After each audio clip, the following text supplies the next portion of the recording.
Question 31. The client presents to the clinic with a serum cholesterol of 275 mg per deciliter and is placed on rosuvastatin, Crestor.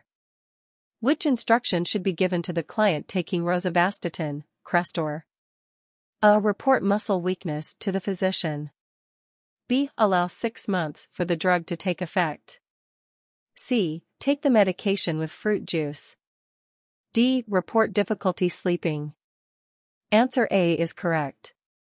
The client taking antilipidemics should be encouraged to report muscle weakness because this is a sign of rhabdomyolysis.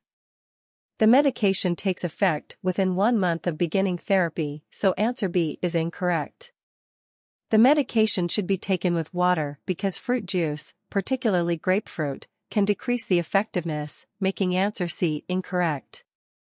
Liver function studies should be checked before beginning the medication, not after the fact, making answer D incorrect. Question 32. The client is admitted to the hospital with hypertensive crises and diazoxide, Hyperstat, is ordered.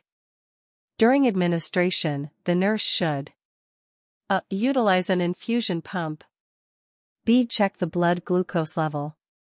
C. Place the client in Trendelenburg position. D. Cover the solution with foil. Answer B is correct.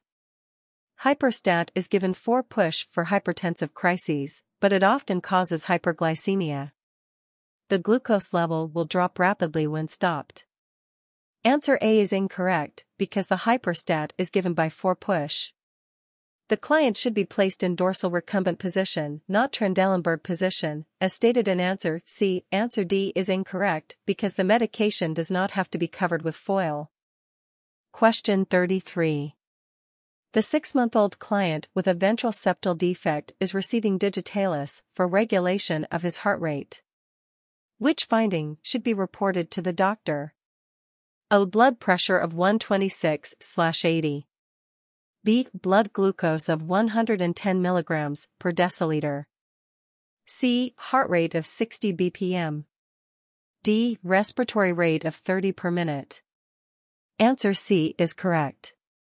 A heart rate of 60 in the baby should be reported immediately. The dose should be held if the heart rate is below 100 bpm. The blood glucose, blood pressure, and respirations are within normal limits, thus, answers A, B, and D are incorrect. Question 34.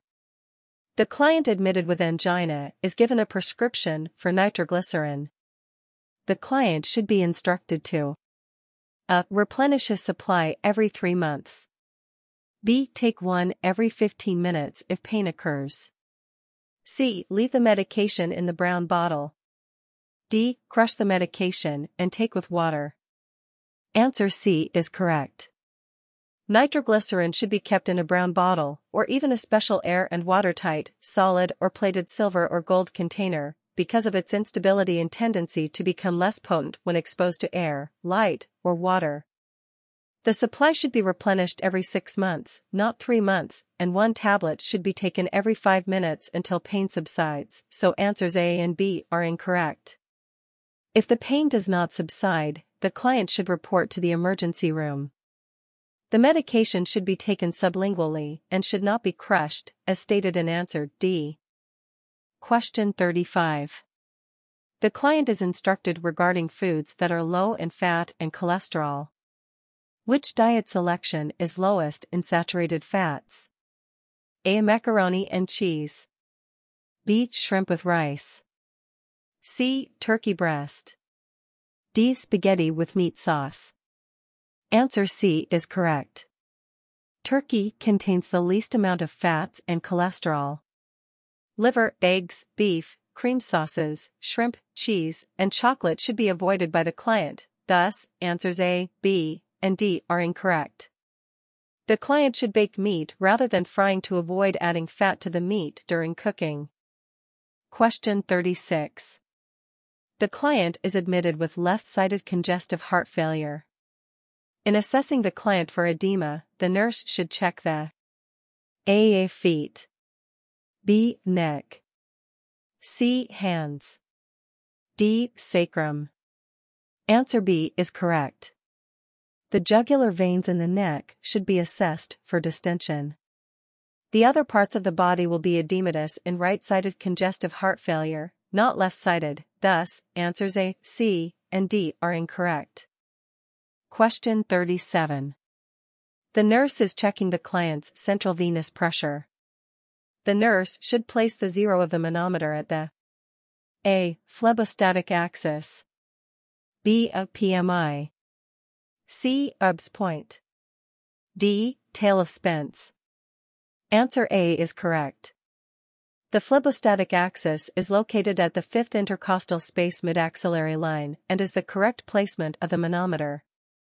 The PMI, or point of maximal impulse, is located at the fifth intercostal space mid-clavicular line, so answer B is incorrect. Ubbs point is the point at which you can hear the valves close simultaneously, making answer C incorrect. The tail of Spence, the upper outer quadrant of the breast, is the area where most breast cancers are located and has nothing to do with placement of a manometer, thus, answer D is incorrect. Question 38. The physician orders lisinopril, Zestrol, and furosemide, Lasix, to be administered concomitantly to the client with hypertension. The nurse should A. Question the order, B. Administer the medications, C. Administer separately, D. Contact the pharmacy. Answer B is correct. Zestrol is an ACE inhibitor and is frequently given with a diuretic such as Lasix for hypertension. Answers A, C, and D are incorrect because the order is accurate. There is no need to question the order, administer the medication separately, or contact the pharmacy. Question 39.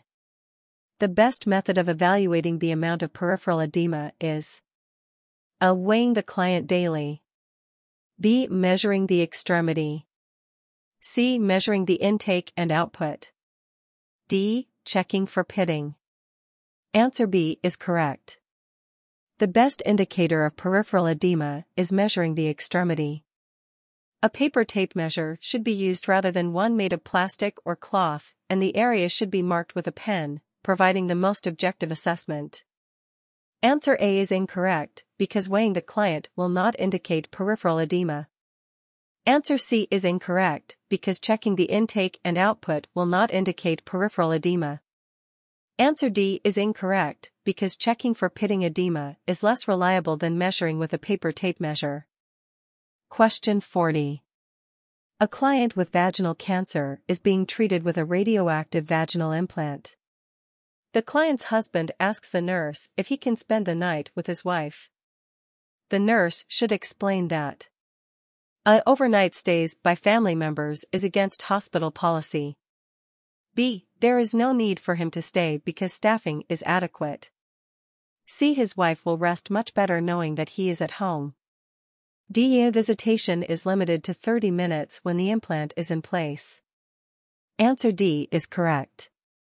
Clients with radium implants should have close contact limited to 30 minutes per visit. The general rule is limiting time spent exposed to radium, putting distance between people and the radium source, and using lead to shield against the radium. Teaching the family member these principles is extremely important. Answers A, B, and C are not empathetic and do not address the question.